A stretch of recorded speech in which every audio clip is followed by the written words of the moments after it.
Okay, so let us carry on with the second video lecture on the topic of gender.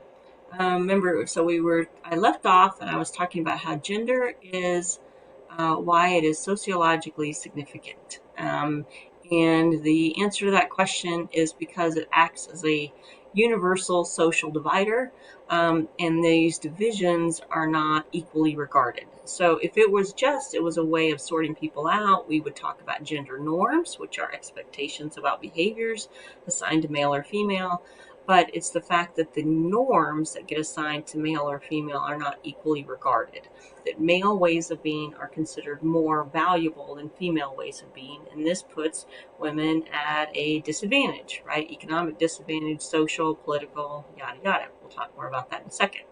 Here's another sort of slide of a whole lot of terms specific to the topic of sex and gender, and I'll go through a few of them, but and they're changing. And here's another thing: is back in undergraduate school, I had a minor in gender studies. Well, now they don't even call it gender studies, and the language is changing so fast that many of these terms that we'll talk about here were not even in the textbooks when I was taking. And sometimes students, and I invite you to do this too, but sometimes students will bring me up to speed. They will educate me and say, this isn't how we're using this term anymore. Um, this is a topic that we are increasingly coming to a more complicated and sophisticated understanding of what all these terms mean. Okay, so let's just start with these right here. I've talked already about some of them. Gender identity is how I think of myself. Gender expression is how I present myself. How do I express my version of my gender? The term gender variant is generally used to refer to somebody that's neither explicitly male nor female. I mean, I could even add in here, and probably should, a couple other terms, and that is binary, B-I-N-A-R-Y, and non-binary.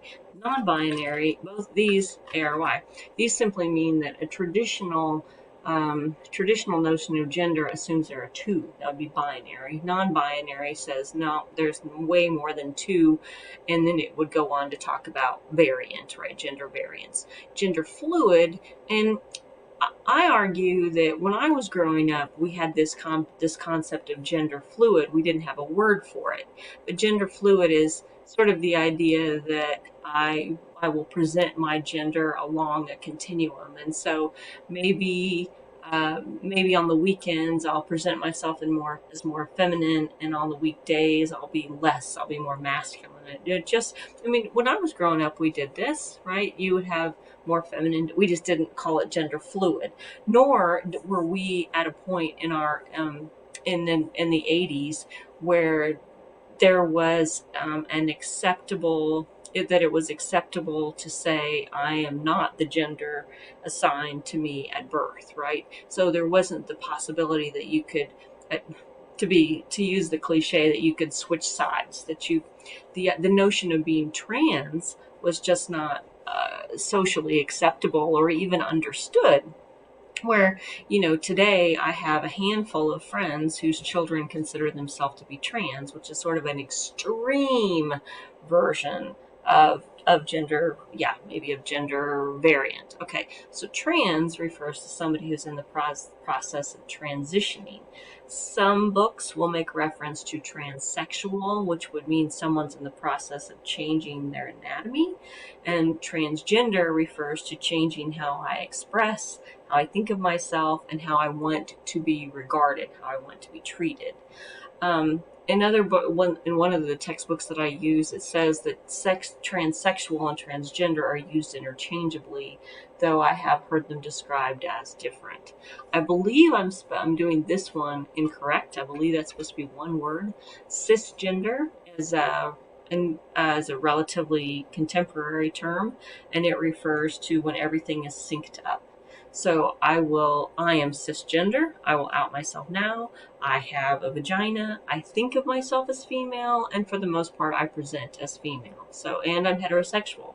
So I'm heterosexual cisgender, which is also grants me another sociological idea, and that is gender and heterosexual privilege, right? Um, I can interact in the world and not fear repercussions because of my gender identity expression or the relations that I form. The privilege is I don't have to be afraid or fear judgment on that grounds. Gender roles are when we take on the behaviors that society has assigned our gender. So classical or traditional gender roles are that women are nurturing, that they know how to cook, that they tend to the home. Traditional male gender roles maybe are disciplinarian, wage earner, they're protectors, right? And so roles are behaviors associated with your gender. Some other terms. Oh, look, here's sexual. Here's the transsexual term. You have non-op or pre-op. It means that people have done surgery on their body. In some cases, they may elect to use hormones, but not actually do the surgery. Intersexed is another term. So if you see down here, you have LGBTI. That refers to the I is the intersexed. These are people who don't who they're in, like where you have gender variant. These would be like sex variant. So they're neither, their bodies are neither exclusively male nor exclusively female. In the olden days, and I say olden days because this is not considered the sort of term we use anymore, it was hermaphrodite. So hermaphrodite was somebody who was born with neither clearly male nor clearly female genitalia. The statistics that I read the other day said about 2% of people born in the United States would fall into this intersex category. And up until the 1990s, the late 1990s, this was considered a medical emergency. And these babies who, if you've ever seen a brand new baby, their genitals are kind of swollen and look kind of funny. Anyway, these babies who it wasn't clear by looking at what was between their legs would be rushed off to surgery, and then they would have their genitals cut on. And the problem with cutting tissues like that is they create scar tissue, and then you hit puberty and your body changes a little bit, and then that would require more surgeries and more surgeries. So the intersex community, the people who are born this way, said, hey, stop it, quit cutting on us, quit cutting on our junk, let our bodies do what everybody else's bodies do and sexually mature. And if I elect to have surgery on my delicate private parts as an adult, that's one thing, but this shouldn't be something that gets decided for me. So that's the intersexed. Some other terms. So other terms that get confused. Transvestite generally refers to people who take sexual pleasure in cross-dressing or in dressing up as somebody else, right? Sexual orientation, again, is the direction of my sexual attraction. Doesn't mean that's how I act. It just means that those are the people that I find attractive or sexually arousing. Asexual are people that don't really have any sexual desire. In my marriage and family book, they use agendered as well. People who don't identify as a gender. Pansexual generally refers to people who have sexual attraction to, like, they're not limited by gender, or if somebody's trans, or if they're hermaphroditic, they just don't, or intersexed, I shouldn't say hermaphroditic, they don't have any, it doesn't matter.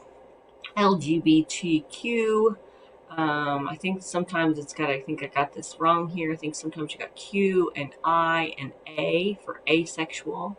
And then queer is kind of a generic term that gets applied to that people use to refer to non-binary. So gender queer would generally refer to people that don't identify as male or female. They're something else. And then I've already talked about heterosexual privilege, right? Heterosexual privilege and cisgender privilege are when folks like myself who don't have to use code words or don't have to fear repercussions or judgment or hostility. People don't say mean things, based on how I do gender, and that's the whole sociological point, is that gender is a way of interacting in the world. Remember, sociology is about understanding behaviors and all of those forces and all of all of the forces that act on our behaviors and how our behaviors then have implications for the group. So how the group influences how I act.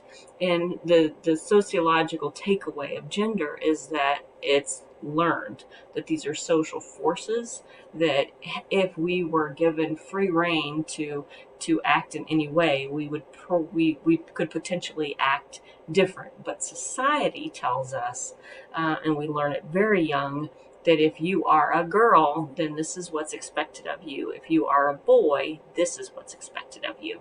So I will stop here and come back in a moment and talk about gender roles.